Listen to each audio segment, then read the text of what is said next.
Good evening everyone. তো আজকের দিনটা খুবই স্পেশাল আমার জন্য। অ্যাকচুয়ালি আমি জন্মাষ্টমী আর হোলি এই দুটো ফেস্টিভ্যাল সবথেকে বেশি এনজয় করি। লোকে বলে যে দুর্গাপুজো, হ্যাঁ দুর্গাপুজোতে নতুন জামা হয়, খুব সুন্দর করে আমাদের কলকাতাকে সাজানো হয়, প্রত্যেকটা পাড়ায় কোনো না কোনো জায়গায় পুজো হয়। আমার বাড়ির সামনেই 2-3টে খুব বড় বড় পুজো হয়। তো সে সময় ভিড় থাকে, প্রচুর লোক রাস্তায় থাকে, নতুন জামা প্যান্ট পরে বেরোনো, আর ছোটো ছোটো বাচ্চারাও দেখি কী সুন্দর সুন্দর বালুনস নিয়ে নিয়ে বেরোয়, অনেক জায়গায় মেলা বসে। তো এইসব হয়ে থাকে, কিন্তু এই সব কিছুর চেয়েও বেশি আমার যেটা সবথেকে প্রিয় ফেস্টিভ্যাল বলা যায় সেটা হলো হোলি। আর হোলির পরে যদি কিছু আমি এনজয় করি সেটা হলো জন্মাষ্টমী। এবার হোলিটা আমার সবথেকে এই কারণে পছন্দের, কারণ প্রচণ্ড রং খেলার সুযোগ, অ্যান্ড আই লাভ কালার্স। তো ওই একটা দিন বছরে আমার মনে হয় নিজের মুখে ডিফারেন্ট ডিফারেন্ট কালার লাগিয়ে লাগিয়ে দেখা যায়। আর হোলিটা একটা সময় আমি ভয় পেতাম রং খেলতে, কিন্তু যত আমার মানে বড় হয়েছি, এখন বয়স বেড়ে গেছে, যাই হোক, তখন মনে হয় যে হোলিটা সত্যি খুব ফ্যাসিনেটিং লাগে। আরেকটা আমার রিজন আছে, যেখানে আমার মনে হয় এই হোলিতেই একমাত্র ফেস্টিভ্যাল যেখানে আমাদের কোনো রকম ডিসক্রিমিনেশন থাকে না। যখন আমাদের কেউ রং লাগায়, তখন আমাদের মুখের নিজেদের স্কিন কালার থেকে তো অন্য কালারেও আমরা ট্রান্সফার হই। তাই যদি কারুরও কোনো রকম একটু রেশিয়ালিস্টিক অ্যাটিটিউড থাকে যে আমি ফর্সা ও কালো, এই হোলিতে আমরা এত কালারফুল হয়ে যাই না, তখন এটা কিন্তু ডিসক্রিমিনেট করাটা উচিত হয় না। আর আমার মনে হয় এই ফেস্টিভ্যালগুলোর থেকে আমরা কিন্তু এই জিনিসটাও জানতে পারি যে এই যেরকম বিভিন্ন রং আমাদের সুন্দর করে তোলে, অনেক বেশি কালারফুল করে তোলে, তেমন মানুষও যে বিভিন্ন মানে রং রূপের হয় সেটাও আমাদের খুব কালারফুল করে তোলে। আর সেকেন্ড জন্মাষ্টমী, সেটা স্পেশাল কারণ কৃষ্ণের বার্থডে বলে। আর আমি আমার favourite, the best of all the gods যেটা আমার হয়, আমি ডিসক্রিমিনেট করছি না, কিন্তু আমি খুব বেশি মনে করি কৃষ্ণকে। আর কৃষ্ণ আমার কাছে শুধু ভগবান নয়, Krishna is like a friend to me.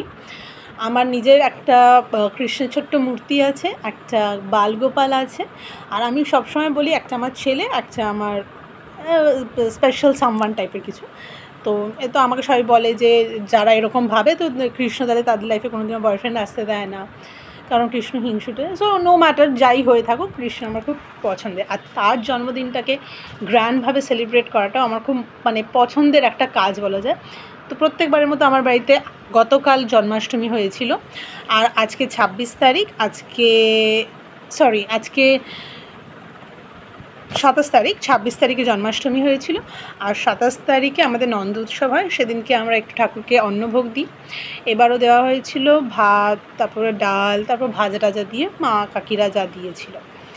তো এটা ছাড়াও আজকে আরেকটা জিনিস যেটা আমার মনে হলো বলা উচিত, যে আমি না, আমাদের এখানে একটা মেলা হয়, সেটা হলো এই জন্মাষ্টমীর এক সপ্তাহ আগের থেকে এই নন্দ উৎসব অবধি চলে, মানে আজকের দিন অবধি লাস্ট। তো আমি এই মেলায় গেলাম, আমি দেখলাম মেলায় সে আগের মতো ভিড়টা অনেক কমে গেছে। আমি যখন ছোটো ছিলাম বাবার সাথে যেতাম, তখন না মানে ঢোকা যেত না, এত ভিড় থাকতো। এবার হতে পারে এই কদিন ধরে, প্রায় সপ্তাহখানিক ধরে এত বৃষ্টি হচ্ছে, সেই কারণে হয়তো মেলার ভিড়টা কম। কিন্তু যাই হয়ে থাকুক, আমি এটা আগেও লক্ষ্য করেছি, এই সিজনাল মেলাগুলো যেগুলো হয়, যেখানে আমরা এই শাড়ি গয়না পাওয়া যায়, যেটা আমাদের বিভিন্ন রকম বড় বড় পার্কে হয়ে থাকে, সেইগুলোতে যতটা বেশি ভিড় হয়, কিন্তু এই ছোটো ছোটো মেলা যেখানে আমরা জিলিপি, কচুরি, তারপরে মিঠা বাদাম বলে একটা জিনিস বিক্রি হয়, এইসব পাই, সেগুলো কোথাও যেন হারিয়ে যাচ্ছে।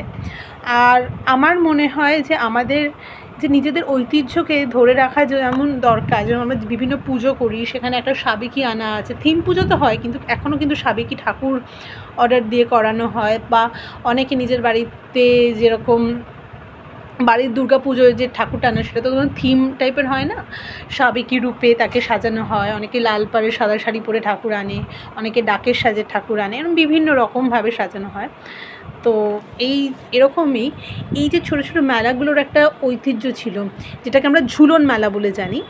তো আমার মনে হয় যদি আমরা সেই মেলাগুলোকে আরেকটু রিজুভিনেট করতে পারি, আর রিজুভিনেট করতে গেলে আমাদের সেই জায়গায় যেতে হবে, কারণ এই সব মেলাতে এরকম ছোট ছোট অনেক বিক্রেতারা আসেন যাদের কিন্তু ওরা ওয়েট করেন, আর আমরা যদি সেই সব মেলাগুলোতে না যাই, ভিজিট না করি, তখন কিন্তু তাদেরও লোকসান হয়। তো আমার এটা মনে হয়েছে যে এই জন্মাষ্টমীতে আমি গেলাম, তার আগে প্রত্যেক বছরই যাওয়া হয়, আর প্রত্যেক বছর একটু একটু করে কোথাও যেন ওই ভিড়টা কমছে, আর তারপরে তাদের এই বাইং অ্যান্ড সেলিং জিনিসটাও কিন্তু কমে যাচ্ছে। তো যদি আমরা একটু ইনিশিয়েটিভ নিই, যাদের বাড়ির সামনে ছোটো ছোটো যখন মেলা হবে সেগুলোয় যাই, এই যে ছোটো ছোটো যে রাইডস হয় বসা, সেগুলো জানি অনেকের ভয় লাগে বা অনেকের সেফটি ইস্যু নিয়ে কনসার্ন, কিন্তু যারা ভয় পাও না, একটু যদি আমরা সেই রাইডগুলোয় চড়ি, বা আমি বলছি না অবশ্যই হাইজিনটা খুব দরকার, কিন্তু অনেক সময় যে রাস্তায় আমরা যে আগে বুড়ির মাথায় পাকা চুল খেতাম, যেটাকে আমরা এখন ক্যান্ডি ফ্লস বলে অনেকেই জানি, আর বড় বড় জায়গাতে দেয়,